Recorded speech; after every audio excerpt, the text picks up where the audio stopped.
We get different answers to this question. Do you really want to control your grown child? You know, I have people tell me all the time, oh no, I could tell you exactly all of the decisions my grown child should make and they would be so much better off. And I think, really? Like they can make the decisions better than they can. Man.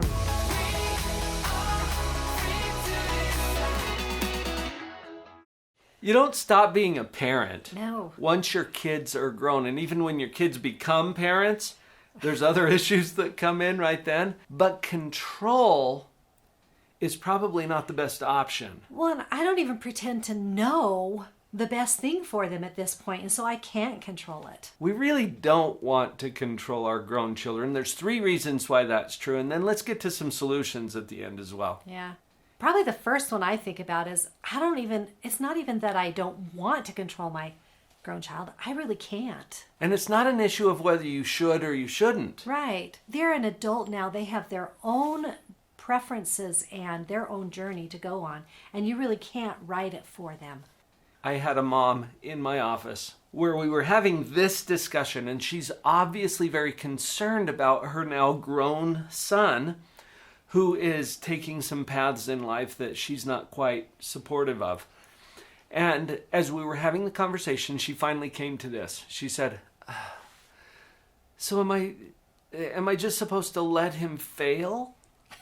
And my question was, what do you mean let him? Yeah. Like you control that? Right. That's what we're talking about. You don't have the control. So let's get it out of our head that that's something that we should do or even want to do. It's kind of like teaching a pig to sing. Honestly, have you tried that? It frustrates you and it makes the pig mad. And this is the same thing with our grown children. If we're trying to control it, it frustrates us because we can't. Right. And it just makes them mad. They don't want somebody trying to control their life, especially you. Yeah, especially now that they're grown-ups. They want to do their own life. Mm-hmm. And we can't control them. They've kind of been prepping us for it all along. Because remember when they were teenagers, they're like, stop controlling my life. We had a son that used to always say, give me some leash. And my thought was, leash? There's an what idea. A great idea. Yeah. But we get sucked into that as parents, right? And it's okay for you to let that go. I think that's the main thing that we're getting at. You can let that go. If we haven't already driven you crazy, give us some more of a chance and subscribe to this channel. Actually, we've really got your back. And if you like this kind of information, you're part of our clan. In all seriousness, one of the reasons we don't want to control our grown child is that control at this stage will ruin relationships. And that's really what it's all about at this point, is building those relationships.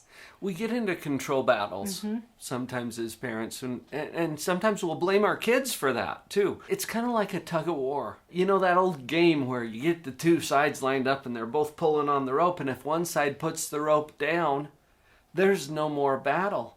Right. And you as a parent have the power to do this. I have 3 rules for power struggles. Avoid them. That's rule number 1. If you can't avoid them, win them. That's rule number 2. And rule number 3 is you pick the issues. Right. We talk about that with our young kids, but with our grown kids, how about we avoid any power struggles because it does damage the relationship. So I think we need to provide an alternative too. What would the alternative be, Vicki? The alternative to control is influence. So how can you influence or have a greater influence in the lives of your children? This is fun. Because your role now shifts. You're no longer this demonic, demanding dictator. Which you shouldn't have been already if we were listening to the channel, right? Right, but it shifts you into a consultant. It shifts you into a trusted source of wisdom and knowledge and all of that great experience that you've gained through your life. And I'm not even saying that jokingly, because I'm acknowledging here, you've been around the block a few times. You've got some good knowledge that your kids could really benefit from. They're not going to even get it from you if you're busy trying to cram it down their throat. And have ruined the relationship, right? Exactly. Yeah. So the influence that we're talking about here is where you put yourself into that position and your children start to come to you. I say children, we're talking about adults right.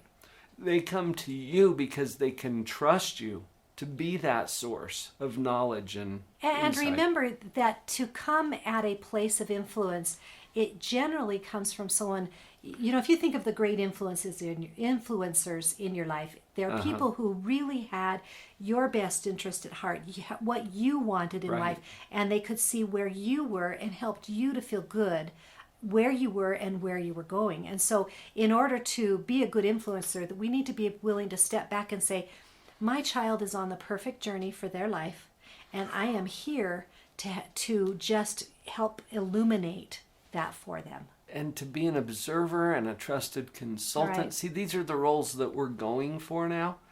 Your influence is profound and important. This is why it's so important to give up the control. That's what's going to empower you as an influencer. So really, I was thinking about this, and to truly influence my child, I think it takes your own work, and that would be, you've got to get your own brain to truly trust them, that they are capable and that they are on the journey meant for them, and that they will figure it out through the difficulties. And I don't even want to say mistakes or failures, because I'm really not sure that those are the best words. There's a lot of energy and kind of a negative emotional energy in those words of mistakes and failures, because they're really just the learning experiences along the way. And if you can truly get your brain to the point that you trust them to figure it out, then you can come at it from not a position of control. Anything that you share with them, it's really not because you're trying to manipulate them. I have to go back and ask myself, do I want this conversation to happen because I'm truly engaging with them, or because I want to manipulate the outcome? And that's a really great place. So if you can get your brain to the point where you trust them, then you can enter those conversations from a place of influence rather than control.